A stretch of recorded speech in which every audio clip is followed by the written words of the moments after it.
Hi friends, welcome back to my channel. எல்லாருக்கும் இனிய தமிழ் புத்தாண்டு நல்வாழ்த்துக்களை ஃபஸ்ட்டு சொல்லிக்கிறேன்.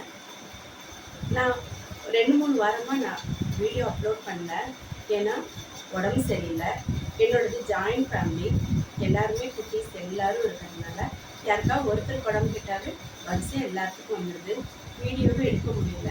அதனால் நான் எந்த வீடியோவும் அப்லோட் பண்ண முடியல. ரொம்ப சாரி. நீங்கள் எப்பவும் போல் என்னோடய சேனலுக்கு உங்கள் அன்பையும் ஆதரவையும் கொடுக்கணும். இனிமேட்டும் நான் உங்களுக்கு யூஸ்ஃபுல்லான வீடியோஸ் தரப்போகிறேன். நீங்கள் அதை யூஸ் பண்ணிக்கோங்க. நீங்கள் இவ்வளோ நாளாக எனக்கு கொடுத்துட்ருக்கிற அன்புக்கும் ஆதரவுக்கும் ரொம்ப ரொம்ப நன்றி. இனிமேட்டும் நான் வீடியோஸ் அப்லோட் பண்ணுறேங்க. Thank you for all.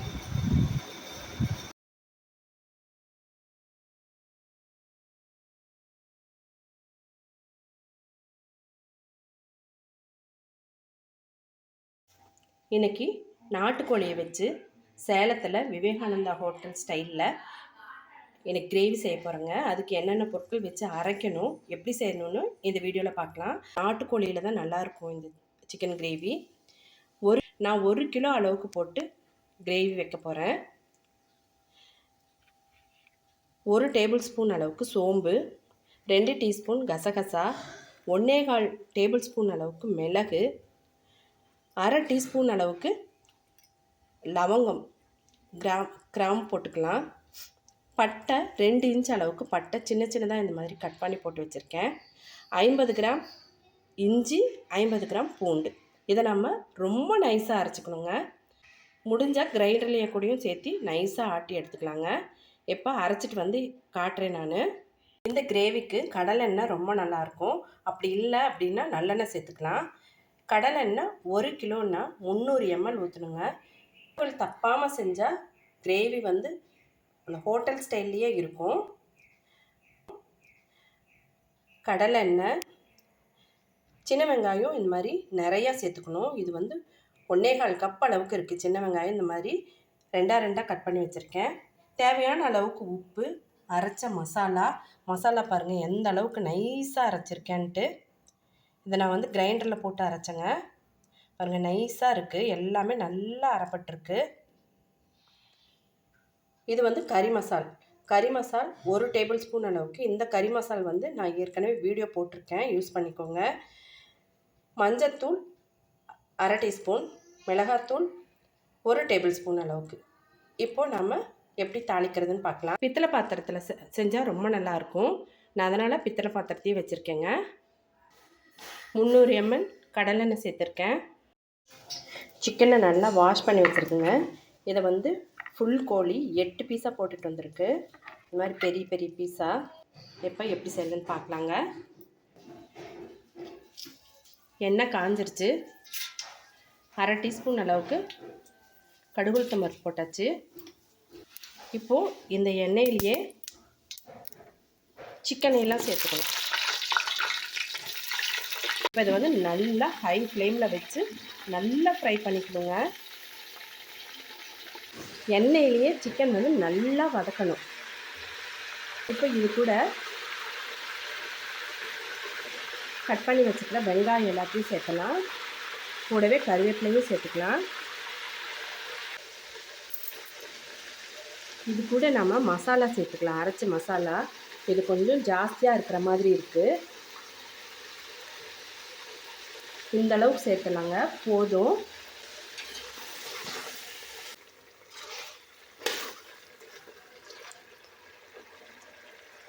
இப்போது இது வதங்கிருச்சுங்க.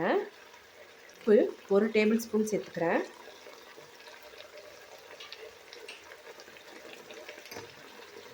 மஞ்சள் தூள்,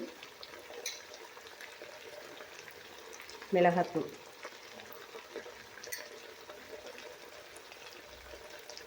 இது கூடவே எடுத்து வச்சிருக்கிற கறி மசாலா நல்லா வதக்கலாம். கம்மன் இருக்குங்க. இதை நம்ம செஞ்சோன்னா வீதிக்கே வரும் வாசம்.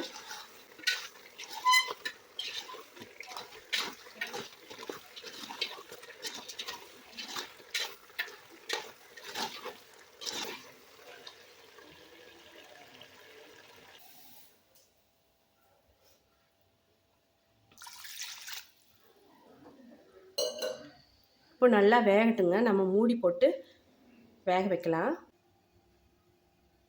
இந்த கிரேவிக்கு 1.5 தேங்காய் எடுத்துக்கணுங்க. சின்னதாக இருக்கிறதுனால 1.5 தேங்காய், பெருசாக இருந்தால் 1 எடுத்துக்கலாம். தேங்காய் பாருங்கள், இந்த மாதிரி நோண்டி எடுத்துக்கணும், துருவக்கூடாது. இதுக்கு நம்ம ஒரு 1/4 கப் அளவுக்கு பொட்டுக்கடலை சேர்த்துட்டு நம்ம கரகரப்பாக அரைச்சிட்டு வந்துடலாங்க. இதையும் ஆனால் நம்ம கிரைண்டரில் போட்டுக்கணும். இதை நம்ம மிக்சியில் ஒரு ஓட்டு ஓட்டிட்டு கிரைண்டரில் போட்டு கொஞ்சம் நிதானமாக ஆட்டிக்கணுங்க. அப்போ தான் நல்லா தேங்காய் பால் வந்து நல்லா வெளியே வரும். குழம்புக்கு ரொம்ப நல்ல டேஸ்ட்டை கொடுக்கும். இந்த அளவுக்கு 1/4 கப் அளவுக்கு பொட்டுக்கடலை சேர்த்துக்கலாங்க.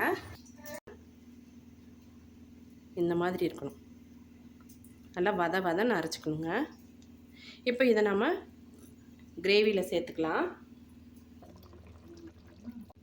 கல்ட மாதிரி வந்தாவே வெந்துருச்சுன்னு அர்த்தம். பாருங்கள், லெக் பீஸில் நல்லா கல்டு வந்துருச்சு. இந்த மாதிரி எலும்பு தெரிஞ்சது அப்படின்னாவே நம்ம நசுக்கி பார்க்க வேண்டிய அவசியமே இல்லை, வெந்துருச்சுன்னு அர்த்தங்க. தேங்காய் விழுதை இதோட சேர்த்துக்கலாம்.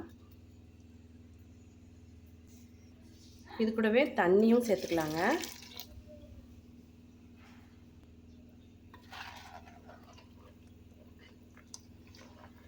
நம்ம தேங்காய் விழுதை சேர்த்த பிற்பாடு ரொம்ப நேரம் கொதிக்க விடக்கூடாதுங்க.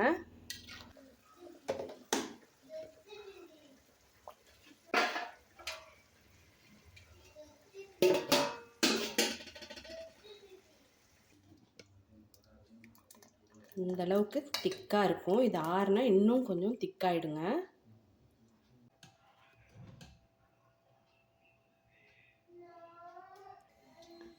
இப்போது 2 டேபிள் ஸ்பூன் அளவுக்கு எண்ணெய் சேர்த்துட்ருக்குங்க. கடுகு உளுத்தம் பருப்பு சேர்த்துக்கலாங்க. இது கூடவே கறிவேப்பிலை, கறி மசால் 1 டீஸ்பூன் அளவுக்கு, 1/2 டீஸ்பூன் அளவுக்கு மிளகுத்தூள், வடகம் இதெல்லாம் சேர்த்துட்டு நல்லா ஃப்ரை பண்ணிவிட்டு நம்ம பெரிய பீஸ்லாம் எடுத்து இதில் போட்டால் நல்லா சுண்டை வச்சுட்டா நமக்கு மத்தியானத்துக்கு சாதத்துக்கு வந்து ரொம்ப நல்லாயிருக்கும். கிரேவியும் சேர்த்துக்கலாம். கிரேவி சேர்த்து நல்லா சுண்டை வச்சுட்டு மத்தியானம் அவ்வளோ சூப்பராக இருக்கும் சாதத்துக்கு.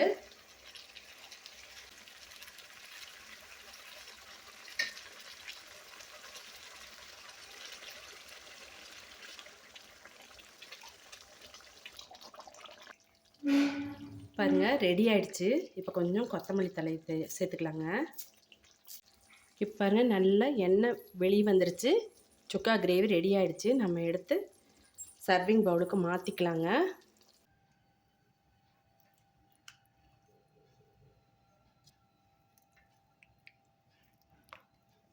பாருங்கள், சிக்கனோட கலரே எந்த லெவலில் மாறி இருக்குது, நல்லா பிங்கிஷாக ஆயிடுச்சு. இரும்பு வாணலியில் வேகிறதுனால அந்த மாதிரி ஆகிடும்.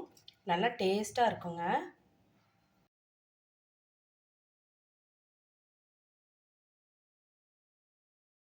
தெருவே மணக்க மணக்க விவேகானந்தா ஸ்டைல் சிக்கன் சுக்கா கிரேவி ரெடி ஆயிடுச்சுங்க.